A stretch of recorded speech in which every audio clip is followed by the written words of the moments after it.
Om Sri Lakshmi Narsimhaya Maha. Valmiki Ramayana, Ayodhya Kanda, Chapter 63. Dasharatha recounts his misdeed. Summary.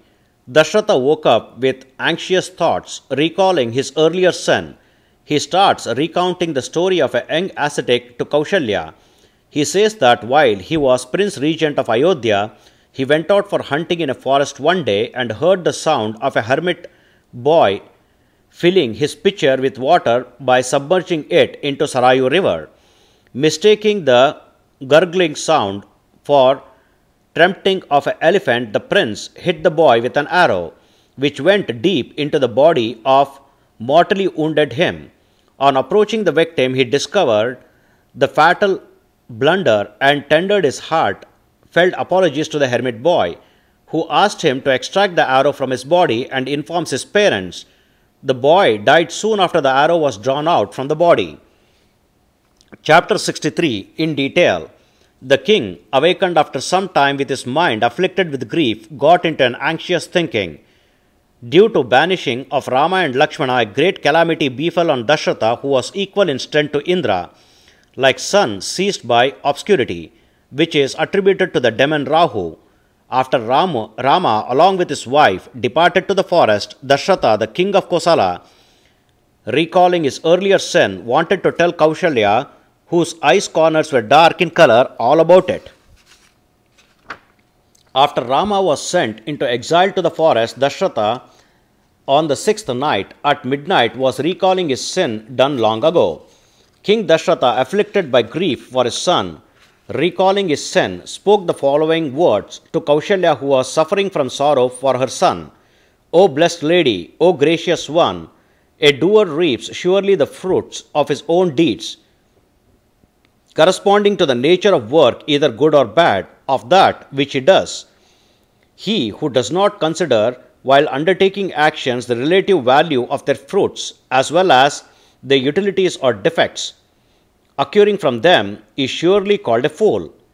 Anyone who, after seeing their charming and big flowers, greedily desires their large and luscious fruits and nourishes palasa trees by cutting off a mango grove, he will come to grief after bearing of their fruit.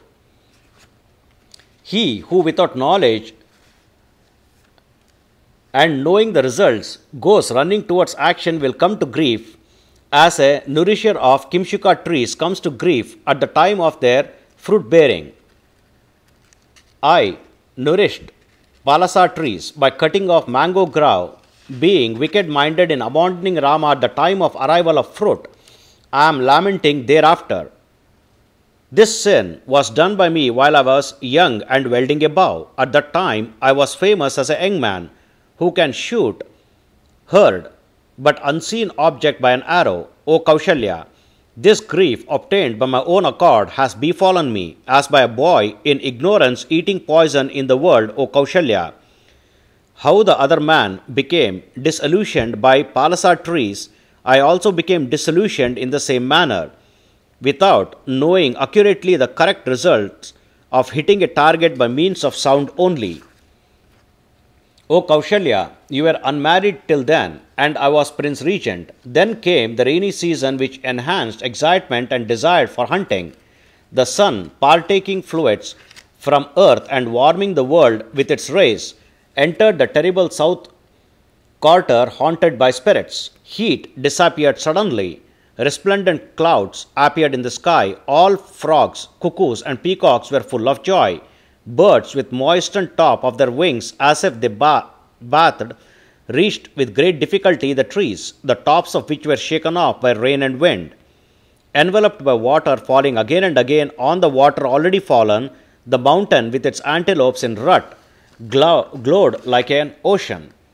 Although the water streams were crystal clear, they flowed in serpentine courses with white and red colors because of their admixture with ashes and mountain minerals on the way. The water streams, which were crystal clear till then, became churned with reddish waters, carrying water by a wrong way after the onset of rain. With a wish to do hunting as an exercise in that most comfortable season, I went along Sarayu River in a chariot wearing bow and arrow. Without my senses under control and with an intent to kill, there a wild buffalo or an elephant or any other wild animal coming in the night at that place for the purpose of drinking water, I was ready with my bow at a solitary place.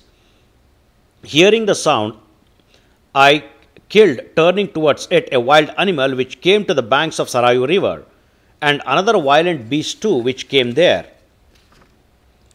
Meanwhile, in the darkness and not within the reach of eye, I heard the sound of pitcher being filled up, the sound of which appeared like that of an elephant. With intent to hit the elephant, I drew out a shining arrow resembling a serpent, targeted towards the direction sound and discharged it. I released a sharp arrow resembling a serpent. There, at dawn, arose a distinct voice uttering "ah" of a forest inhabitant dropping down in water after his vital part was hit by an arrow. While that arrow was attacking a human voice, there was heard saying, "Oh, how a weapon did rush upon an ascetic like me." I came to the river, which was away from habitation, in the night to fetch water, by whom I was hit by an arrow. On the other hand, what wrong have I done to anyone?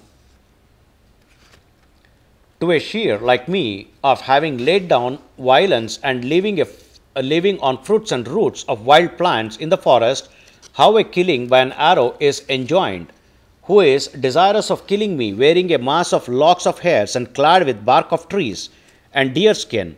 What harm was done to him by me? A vain act concerning only with an useless objective is undertaken in this manner. No one will admire him, as for instance, like any man seeking the bed of his preceptor's wife as good. I do not worry that much of my death. I worry both for my mother and father in the case of my death. By what means of livelihood this elderly couple, maintained since a long time by me, support themselves when I obtain my death? I and my aged parents are killed by a single arrow, by a man without self-control and being very much a fool. All of us are virtually killed. Hearing those pitiable words, and since I was always intent on righteousness, I felt distress. The bow and arrow fell down from my hands to the ground. Hearing his pathetic cry, weeping profusely during the night, I became unconscious frequently, utterly bewildered as I was due to the flare-up of my grief. Distressed in mind and with much sorrowful feeling, I reached the place and saw the ascetic, hit by the arrow at the bank of Sarayu River, with his tresses of hair scattered, his pitcher of water thrown asunder, having his limbs anointed with sand and blood lying down as he was hurt by the arrow. Looking up with his eyes as if going to scorch with his glory at me, who stood terrified and sick in mind, he spoke those harsh words then. "O king, I, who was carrying water for my parents, was hit by you. What was the harm done to you by me, who is residing in a forest? Being hit on my secret part by a single arrow, you virtually killed both my mother and father, who are blind and aged. Both of them, weak, blind and thirsty, might have refrained their thirst with difficulty and waited with expectation of my arrival since long, I am sure. Surely, our religious austerity of sacred knowledge have not borne fruit, because my father does not have information about me, having fallen down and lying on the ground. What my disabled father, unable to walk around, can do, even if he knows, like a tree, unable to protect another tree which is being cut off. O Dasharatha, going there soon, you alone tell my father, so that he will not scorch you by his anger, as a forest is scorched by a flare of fire. O king, this footpath will lead you to my father's hermitage. After going there, seek his graciousness, lest he should get angry and execrate you. O arrowhead from my body, the sharp arrow torments my delicate vital part in the same way as a river current corrodes the sandy bank, which is at a height. While extracting the arrowhead from him, this thought entered my mind.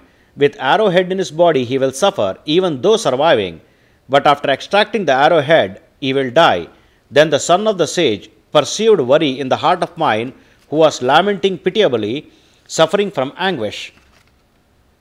Sinking into despondency with distress, distorting his limbs in agony, coiling around himself on the floor with extreme pain, and having approached the end of his life, he spoke to me as follows with great difficulty. Suppressing my grief with firmness, I am becoming stable minded. Let the torment in your heart caused by the thought of your having killed Brahmana be removed. O king, the ruler of the country, I am not Brahmana. Let there be no agony in your mind. I am born through a Shudra woman by a Vaishya. While he was speaking in that manner with great difficulty, his vital part having been hit by an arrow and was rolling on the ground, now exerting himself, now trembling and sinking, I drew out that arrow from him. That sage looked up towards me in fear and relinquished his life. Oh, my dear Kausalya, seeing him with his blood body drenched in water, weeping with anguish, unceasingly sighing his breath, with injury in his vital part and lying down in river Sarayu as he was, I became very much grief-stricken. Thus completes 63rd chapter of Ayodhya Kanda of the glorious Ramayana of Valmiki, the work of a sage and the oldest epic. Sri Moolarama Vijayate. Om Sri Krishnarpanamastu.